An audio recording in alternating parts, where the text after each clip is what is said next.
Congress shall make no law respecting an establishment of religion, or prohibiting the free exercise thereof, or abridging the freedom of speech, or of the press, or of the press, or of the right of the people peaceably peaceably to assemble, and to petition the government for redress of grievances. The very first amendment in the U.S. Constitution is about giving freedom to the people, including speech, symbolically, and verbally.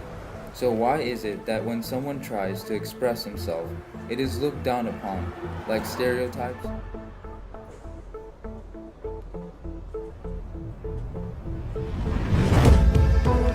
For some reason, people have held negative connotations about the art.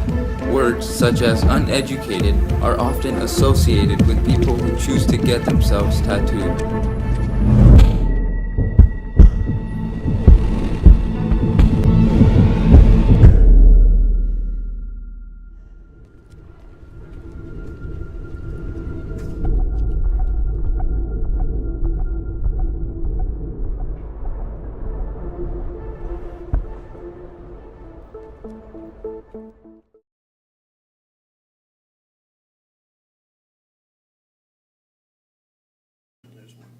Has it ever affected you in your work experience or work environment ever? Yeah, sure. I have to wear long sleeve shirts every day at work. Luckily, I work inside, and so the air conditioner works most of the time, and so it's not like it gets too hot. But sure, there's days where I wish I could wear a t-shirt or a short sleeve shirt of some sort, but I tried to show them at the school. I assumed that if I wore a t-shirt, I would be asked to wear a long sleeve shirt, so I just go ahead and make the decision at the beginning of the job to just wear long sleeves. Sure. I mean, you go out to restaurants or the mall or something like that, and there's still older people that might look at you a little different than they would look at someone who doesn't have them. Although there's so many people with tattoos today, it's becoming a lot more accepted than it was 15 years ago or whatever when I got my first one. And so. Yeah, I mean, I think everybody feels stereotypes, you know, in some form, and definitely being heavily tattooed, you know, you go into a conservative town or, you know, a high-class place, a lot of times they don't really receive you very well. After receiving my facial tattoos, my life changed dramatically. I was living in a very conservative town, and a lot of my friends stopped being my friends. I don't think it was necessarily as a result of the tattoos, but coincidentally it just all started happening. You know, I could see people's looks and judgments instantaneously. Like, people who don't necessarily appreciate tattoos are going to judge me right away. I could see it in the way they look, or they turn their eyes. You know, I even had a mother at one point grab her daughter and like clinch her as I walked past. When I was in high school, I was really into punk rock music. It's basically all I cared about, playing punk rock music, going to punk rock shows, and so all the punk rock guys that I liked seemed to have tattoos, and so that's when I first got interested in it.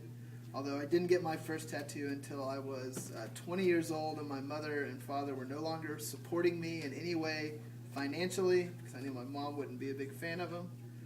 So then I started to get tattoos at the age of 20. It's like an identification piece that lets you be able to just kind of identify with yourself what you like, what you're into, who you love, whatever, and share with others. Pencil and paper is more forgiving. You can erase your mistakes, and paper will hold still, and you know what to expect. Whereas living tissue is different from person to person. It's going to react differently to the needle groupings, to the ink, to the way that you tattoo it. It's not forgiving. You know, you make a mistake, it's there. At the same time, someone who loves tattoos and this lifestyle, I've had people come up and be like, oh, it's so cool, da, da, da, da. When really, you know, for me, it's not about that. The only one that you'll be able to see is I have this little tiny one here on my ring finger because I got married, and so my wife and I don't like jewelry, and so instead of wearing rings, my wife and I got matching tattoos on our finger in which we would wear our wedding ring. And so this is a way of us kind of anchoring ourselves to each other. I actually have a few religious tattoos. I have the Arabic, I have Allah, Allah, Allah tattooed on me. It's from a Rumi poem, a Sufi Muslim. I have a Catholic style. I'm really into traditional style tattoos, and so part of traditional styles is like Catholic-looking art. So I've got a Sacred Heart, which is a Catholic picture tattooed here. The only real visible tattoo that I have is my son's name. And if you don't know what it says or don't take the time to look at it, it's pretty big, and you might just think that I have some crazy tattoo. You know, for all they know, it's a picture of a naked woman on my arm. The tattoo that I have on my arm is my son's name. It's done in blocks. That's J-A-C-K. His name's Jack. I have not told my son what it says. He just knows that it's blocks. So I'm kind of waiting until he can read it on his own and figure out and put two and two together that I have his name tattooed on my arm.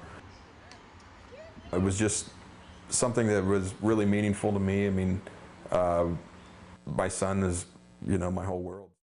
I got my first tattoo on my hand here, right in between where it was nice and concealed, so if I ever never wanted it to be seen, nobody would ever know. I've got the 9 tattoos. They're on, 2 of them are on my legs, on each leg, and 2 of them are on each arm, and then 1 on my rib cage. It has like my blood type, my last name, and that social security number, and which company that I am with or attached to. If I lost an arm, or it was just an arm, or I say that there was a mass casualty and a lot of people died, then I would like them to know which body parts were mine, so they could stick them all back in the same box before they ship me home. So, the skull and roses tattoo that I've got, it's a representation of my friends that didn't come back with me from Afghanistan. There's a story behind each of them, but the one that is most important to me is this one right here. This one's for my friend Cody Stanley. Before we ended up deploying, what had happened was I had like this ominous feeling that I was gonna die. And I was somewhere with my mom, and she was visiting this lady at her work. And the lady walked up to me out of the middle of the blue, and she was like, "Hey, you know you're gonna die, right?" And I was like, "Yes." And it happened to be the same thing that I was thinking about at the time. And she's like, "Don't worry about it. God said that you're not gonna die anymore." So prior to deploying to Afghanistan 2 weeks before, they ended up changing my units, or my CAT section's job to be in support of the battalion versus going to Nowzad, which was the worst part of our battalion's positions. And Cody ended out being in the same position I was. And when they moved his CAT section there and my CAT section in support of the battalion, we just kind of, he just took my place, and that's how I feel. He ended up getting blown up, and I really believe that was for me, and that was supposed to be me, but it whatever reason, God changed that. Like that lady said, she said that I was gonna die, but God didn't want that anymore.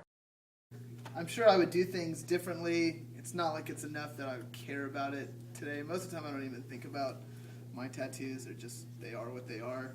But I'm sure if I had the opportunity of starting over with clean arms, that I would do some things different. But in 10 years, I would probably still want to do something different then, if that makes sense. All right, so you don't have regrets on the actions you've made? No. Or nothing has changed too much that you'd hate a tattoo? No.